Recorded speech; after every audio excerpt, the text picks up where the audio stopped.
What's up, guys? It's Frito here for your Overwatch. A hotfix just went out today that is making changes to a few key heroes, but the bigger thing that I'm looking forward to is the mid-season patch. Alec Dawson tweeted that the team is looking for tank changes for the mid-season patch. More on those soon. So this little hotfix isn't intended to solve the tank issue because tanks have been hurting, not necessarily in strength, but in just playability and fun factor. It's been miserable. I would know because I started streaming in season 9, so far have amassed 800 games of tank. When I started, I'm pretty sure I had a full head of hair. I have a lot more I want to say about tank, but first let's take a look at the patch notes here. First up, let's look at Venture. The smart excavator maximum explosion damage has decreased from 45 to 40. Drill Dash's initial impact damage has decreased from 40 to 30, and Tectonic Shock, their ultimate charge cost increased by 10%. Now, I've seen wide different opinions about Venture. Higher ranked players seem to not be so impressed because I think the counterplay is a bit obvious and the skill ceiling has a bit of a cap, sort of like DPS Doom did. Like, there's only so much you can do to get more damage out of the character if you're hitting melees,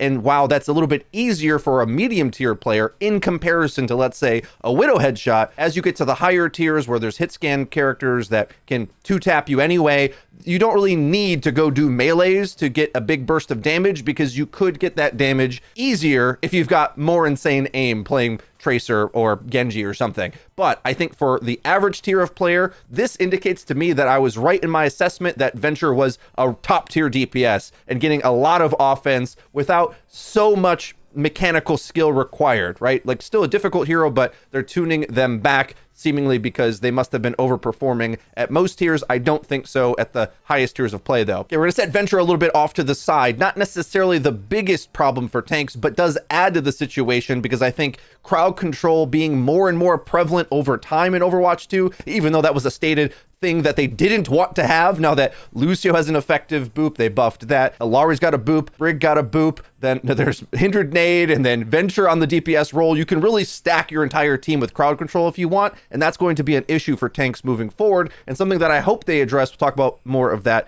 soon. Next, on to the tank changes. Orisa's fortified duration has been reduced from 4.5 to 3.5 seconds and moves 20% slower when fortified. Okay, that's a pretty big deal. Javelin Spin's cooldown has increased from 7 to 9 seconds. These are massive nerfs, making much bigger windows of exploitability of the character, and as well, just moving slower. I know from playing a lot of D.Va myself, when you move slower when using an ability, it really makes it a lot easier to hit you with subsequent attacks, or just not being able to be as offensive as you might like, because Orisa kind of running you down while fortified, well, now she's going to lose some of that distance control. But one of my bigger problems with Orisa is that they gave her that long range increase, and since the season 9 hitbox changes, it's really easy to hit Orisa's weapon. That's part of the problem I have with the character, because tanks that don't deal headshots don't get as much of a benefit of easier to hit shots as the general principle of Overwatch.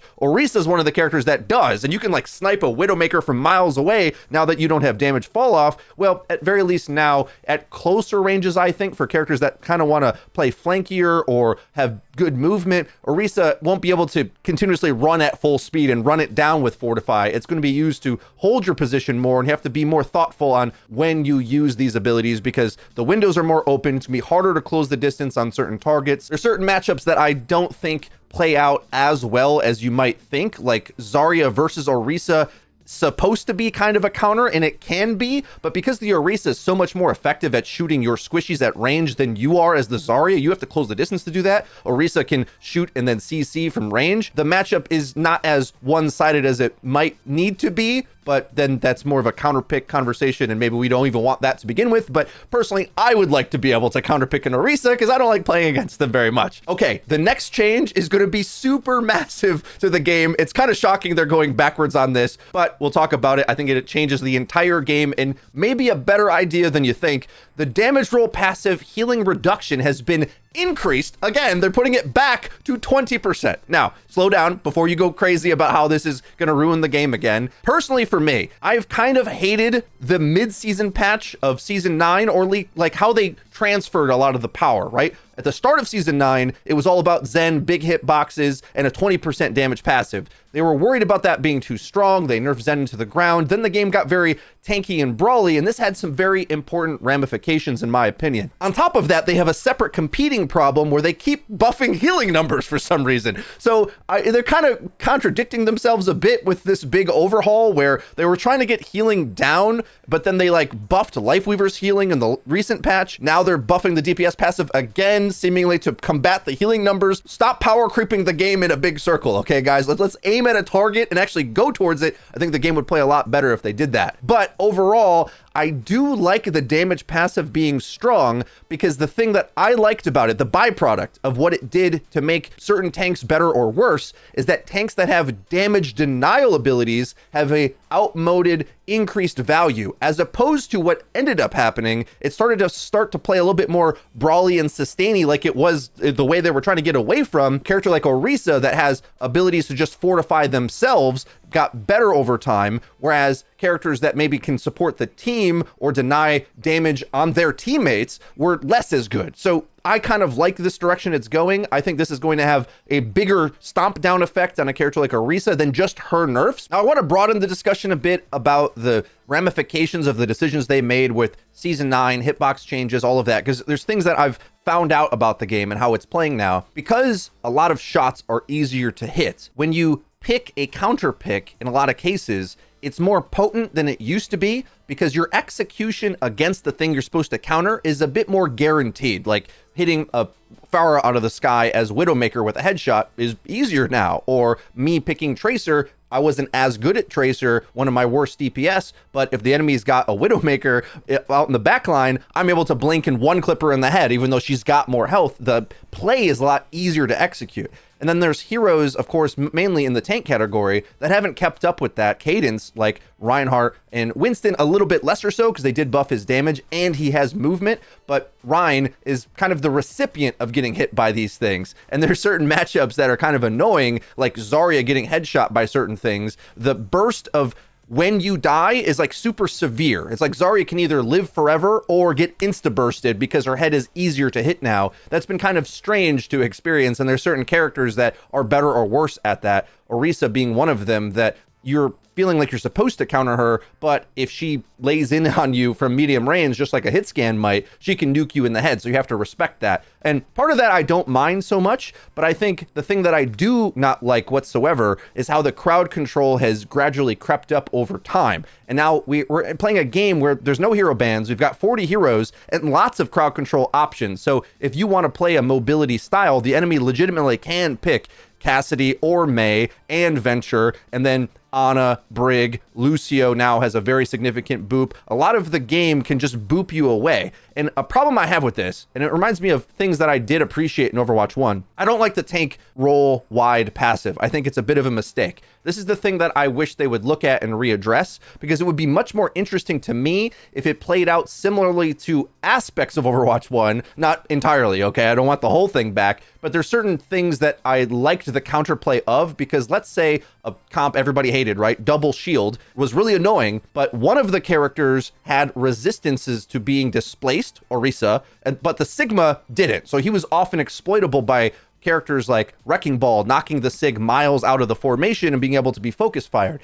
Or when they give Reinhardt the Steadfast passive, he couldn't be CC'd by a lot of things. A lot of the boops wouldn't affect him. He could keep closing the distance. Granted, Halt back then did CC him. Put that off to the side. But he could close the distance, and it wasn't like a Lucio could just boop him miles away from the back. A problem with Overwatch 2's tank design is that because all of them have a roll wide passive to have equal knockback resist for all of them, whether you're Orisa or Roadhog, you're going to have the same displacement, right? So think of it this way. If you're both playing a chess match of trying to move the enemy's tank away from each other, then the tank that has more poke is going to end up winning eventually, slowly over time, because both teams have the same options to boop. So if you have Cassidy, Venture, Lucio, Brig, Alari, whatever, and they both have that, each tank is going to equally get knocked back, right? Whereas if some tanks that needed to engage, let's say hard engagement tanks, maybe Wrecking Ball, perhaps, I don't know, Yido's been making videos about him, but especially I think Reinhardt and Winston, if they had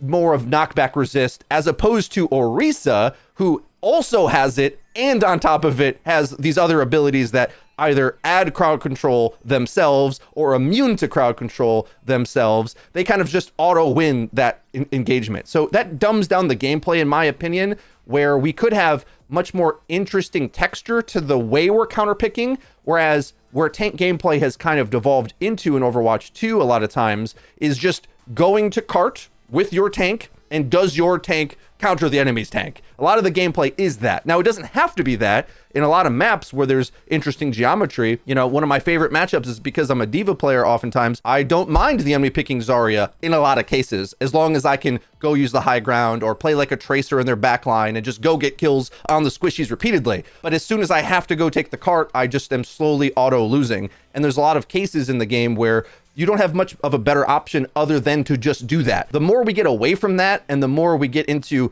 counter play being important, not just counter pick mechanics where my attack goes through your defense so I auto win. We don't want that so much, but certain aspects of counter picking could be more interesting. Like, we're not losing counter picking in Overwatch, guys. It's made me a little bit sad the way that we only seemingly are able to talk about like grand scaling, this does or doesn't work, hyperbolic talk, whether it's 5v5, 66 or whatever. Counterpicking was a big thing in 6v6 too. It was just so good that you wouldn't even dream of picking things that could be countered. Now in 5v5, you can always be countered. So because of that, they need to like sort of shave it down so it's not so severe and unfun to play against. The benefit of 5v5 is that at least we're playing lots of different heroes as opposed to being stuck in stagnant metas where you have to pick certain tanks, otherwise your whole comp feels like it can't function. Now we can get stuck in a bit of a counter pick roulette wheel, which is also miserable in a different way. So that's kind of where I'm thinking at with tank. I've been working on this tank experience video. I want to get to 1,000 games played on stream. You can check out the live stream. We'll be going live again today to check out these changes. I'm praying, because I don't like to play Orisa and I don't like playing against her either. I hope I see less Orisa. That would be great for me. But a few things that would save the tank experience for me is, one, I wish we had hero bans in the game. I think the tank player should be allowed to choose. And well, and no one really likes playing tank anyway. The entire enemy team is going to be counterpicking you, and you have to rely on hopefully trying to play with your team and the things they want to pick, because otherwise you'll get screwed there. You kind of have to counterpick 9 players somehow. So you might as well have the hero bans in your hands. That's my vote. Probably not going to get that anytime soon, but maybe long term, they might start to warm up to that as we see it get implemented into Face It. And then on top of that, I wish the tank role passive was just rethought and it distributed to tanks individually. So we have more of a personality to them. Engagement, close the distance style tanks, they can maybe have knockback resistance, but I think it's wrong and kind of boring design that the Overwatch 2 multi-button transforming, I do a stun and a thing and a that and a this. They're like sort of Titanfall 2 mech warriors, right? As opposed to Overwatch 1 simple tanks that kind of stand in the front line, work with their team. Those more complicated tanks, I don't think should have the same inherent passive as some of the more teamwork based ones. And that would kind of equalize it out. Like if you want to go for